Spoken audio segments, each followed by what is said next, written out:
Hey everybody, it's Andre with the Crew Process, and I'm here with a dental friend, Dr. Matthew Norton. How are you, Matthew? How are you? I'm doing great. It's good to be with you. Appreciate the opportunity. We were just talking about the fact that, we typically only see each other on Tuesday afternoons for once a month for our dental expert network call. So it's good to see you on a Wednesday. Yes, yes. I'm glad to expand your sense of my identity that I actually do exist on other days. So this is a good thing. It's like flying through a black hole, you know? You don't know if you get through the same one twice. But Matthew is the creator of the Core 4 assessment, which, he and I share a lot of the same ideas of uh, how the components of a practice are made up of people plus purpose. And, it's a big part of his company. That's the name of his company. So we want to talk about, the idea of, you know, uh, helping managers turn workspace stress into growth. And I think that's how we're going to title this. But, Matthew, thanks for doing this. And give me a little bit of your thoughts on, converting that stress into growth. I mean, tell me what you think.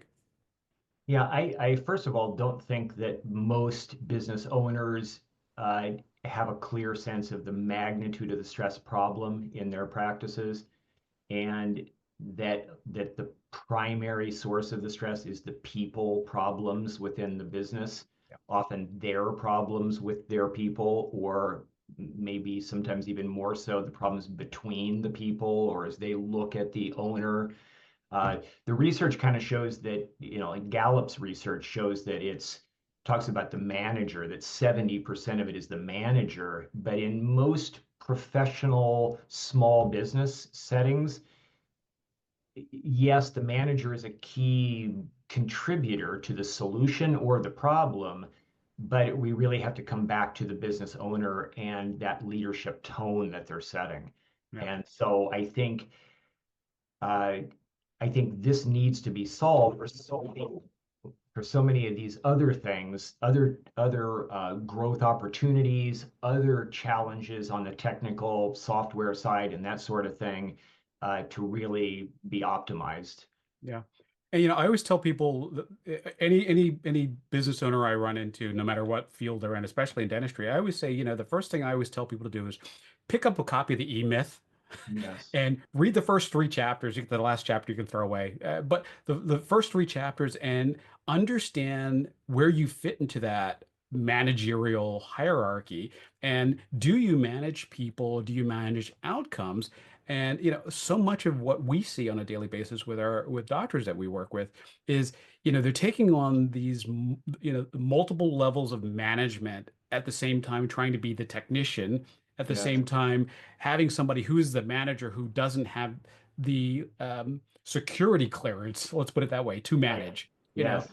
It's stressful. Yeah. It's an interesting place to be. Yeah.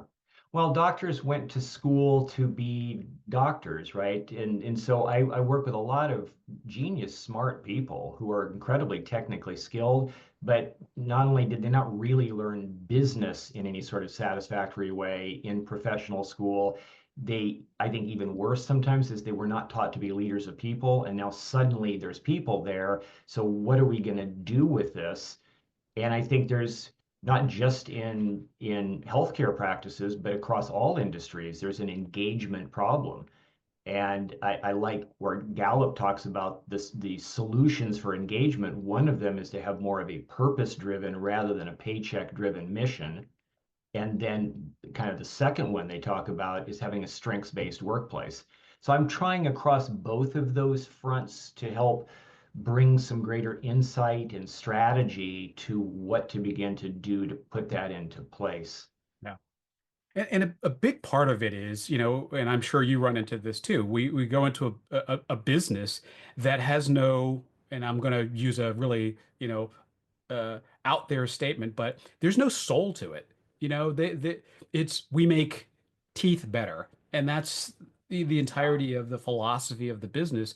And a lot of people have lost their guiding star when they're Yes. starting these businesses. It's just about fixing teeth, or it's just about, an income or something like that. But the soul is gone. Yes. What do you think about that? Yeah, I'd like to try to help business owners clarify what I call their personal inspired message. on the kind of on the deepest level, why does this matter to you? And that draws, to your point, a large blank for a lot of people, or I have a vague sense of maybe why I care beyond my own security or financial future and all of those kinds of things. But the team members are affected by that lack of clear journey. Sometimes I'll think about it like an Emerald City destination. And if you want like Dorothy and her friends to travel well together, especially across all their differences in style and strengths, then we need to have a compelling destination so we can be off to see the wizard, right? I mean, otherwise we're going to get waylaid along the way. People are exiting stage left and or tolerating things, and we're not really making progress. Yeah. Yeah, I saw something years ago. I don't know where I read it or I saw it might have even been a meme or something like that. But it was the idea of leadership is like a candle that you follow. And so many leaders are out there holding a jar with lightning bugs who are blinking on and off, and the people behind them are oh, there it is. Oh, there it Yeah. is. And the Yes. thing is, if it without that consistent light, the leader is not a leader, or it's this sporadic, stop and start leadership. Right. Yeah. If there is a purposeful mission, then that's, you mentioned the core four assessments. So one of those is inspiration sources. And so when we can kind of help clarify across what I've determined to be seven different sources of inspiration, then we can connect that inspired message, purpose-driven mission of the practice to help each of the team members find what's their interface with that? Where do I find my fulfillment and connection to the reason we're on this journey? And that leads to increased engagement right there. Yeah. Yeah. Years ago, when my kids were younger, I taught Sunday school.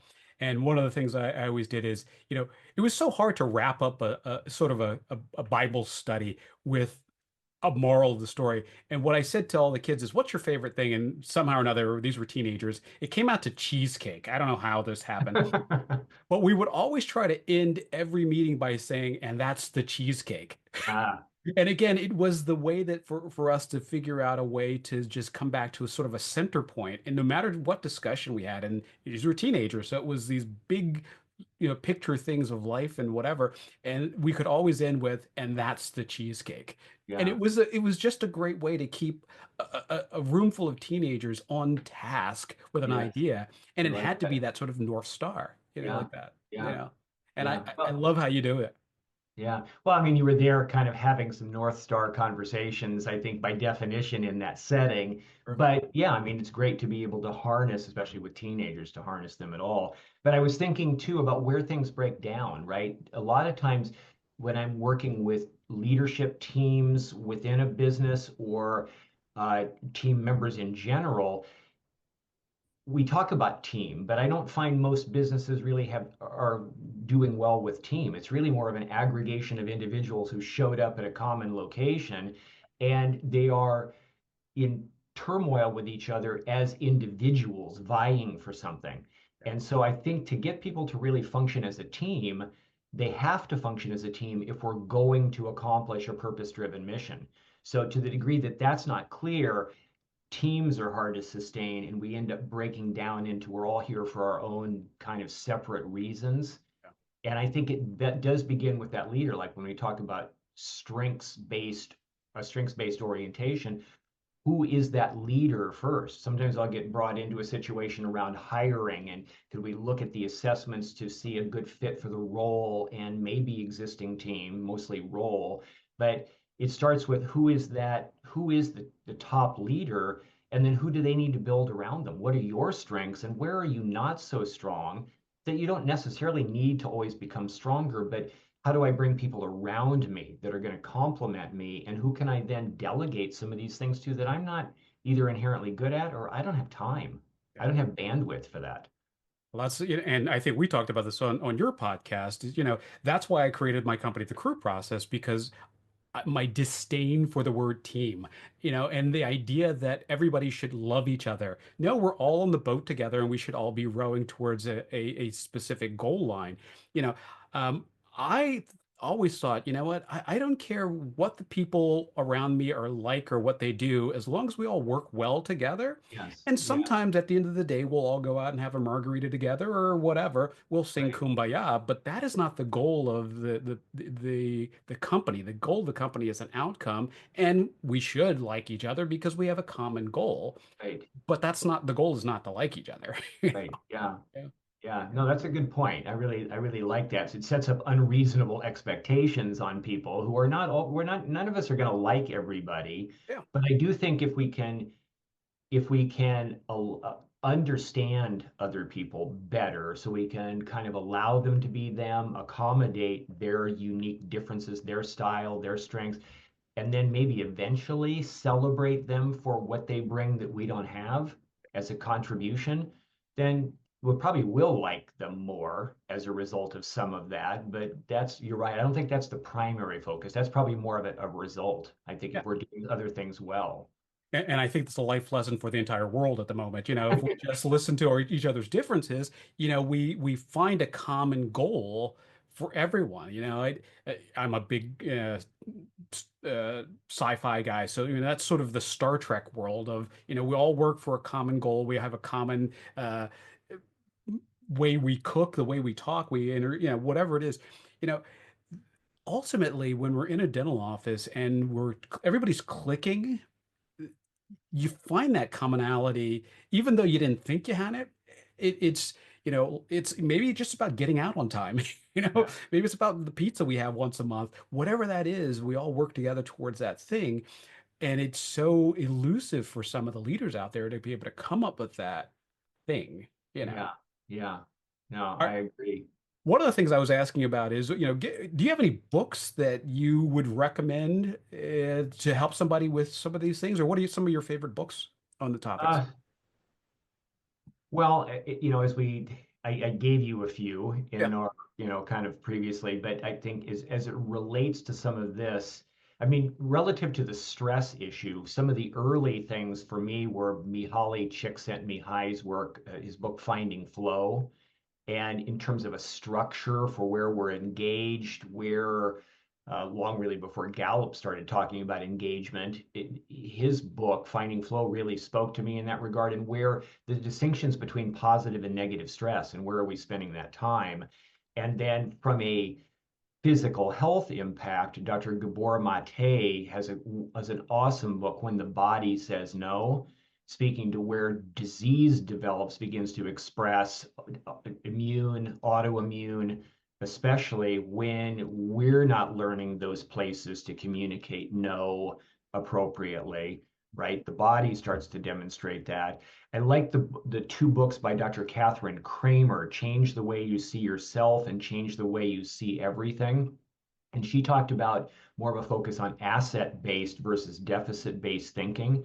What's going well, what opportunities are there, what can we learn from this as it's within ourselves, but also as it applies to our interactions with other people versus camping on the negativity. She says there's a benefit to that, but it probably should be 80-20 on what's favorable and working, as opposed to what it typically probably is. It's more 80-20 on what's wrong all the time and what we're complaining about. And then the last one that I'd mentioned is What to Do When It's Your Turn by Seth Godin. I like a lot of his books, and it's like it is our turn. And we need to take advantage of the time when we have it to pursue and advance opportunity, take the risks, go for it. And I like that. It keeps us from getting stuck. And I think that's something I've continued to do over time. Yeah. I love Seth because it's easy read, Yes. and sometimes we get caught up in an idea and it's hard to get past. And again, same thing in leadership. You know, a lot of times the leaders want to be leaders, but they just don't know how to pass that baton down to the next person. And it's because they're caught up in this idea that they can't express well, And, if we can figure out these sort of smaller boxes to put that in so that we can easily hand that off and expand from there, it makes leadership a whole lot easier across the board. Yeah. Yeah. Which kind of speaks to the communication challenges. I mean, when I survey team members uh, anonymously about the business. I mean, poor communication is at the top of the list all the time. It's like leadership issues, either micromanaging or relative abandonment, or it's we're not communicating and we're not. And so that's another way I'll try to use the assessments to help each other understand the different languages that others are speaking instead of yelling louder in our own language thinking people are going to get it or expecting they're going to have the same priorities or way of approaching things as we do, which is just some erroneous assumptions and or to think we've communicated when we really haven't. Well, that's one of my favorite things when I would visit offices is look for something along the lines of a mission statement or a vision statement on a wall, but then go to the employees and say, "Do you have any idea what that means or what it says?" You know, Right. Yeah. as we Yeah. brush the dust off the top of the frame, but Right. they have absolutely no idea. I never saw that. That was, before I got here, and nobody ever Yeah. told me about that. Right. It's just, again, it's a communication issue where somebody wrote it down someplace but has never expressed it in such a way. It's like parents who never hug their children and expect that they know that they're loved, kind of thing, that idea. Right. It's like, Yeah. oh yeah, they know I love them. Right. Yes. Yeah. So Yeah. that's always my favorite thing is to walk in and read this calligraphied thing Yeah. on the wall. I had one client where in the break room, one patient had embroidered I mean, which I don't know how long that would have taken, but embroidered the mission statement and it was up on the wall and I noticed it and I asked the people as we were sitting in the break room, they said, yeah, yeah, we had to memorize it, but it doesn't really have any relevance to what plays out here on a regular basis. So I think that's even kind of like a hypocrisy feeling. It's like back to the kids thing that you were talking about. It's like you can say I love you, but if I don't demonstrate that ever, if it's never really relevant, Yeah. then I don't know if I believe that. And I can always tell the ones that haven't been updated, somewhere in there it says we want to be amalgam free. Right. It's like, yeah, yeah, that's been Yeah. up there since Yeah. Yeah. 1987. Right. Well, this is a great discussion, and I wish people would seek out, your information and dig a little deeper into this whole idea of, where stress comes from, how we can lighten the load, how we can sort of clarify that leadership role and the management role. Uh, you can be both a leader and a manager, but sometimes you want to pass that responsibility off. How do you do that and do it in a clear way where the message stays consistent from person to person? Yeah. So, Yeah.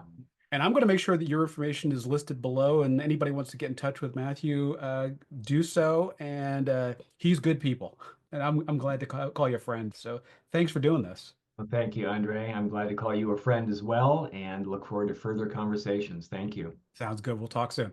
Okay, thanks.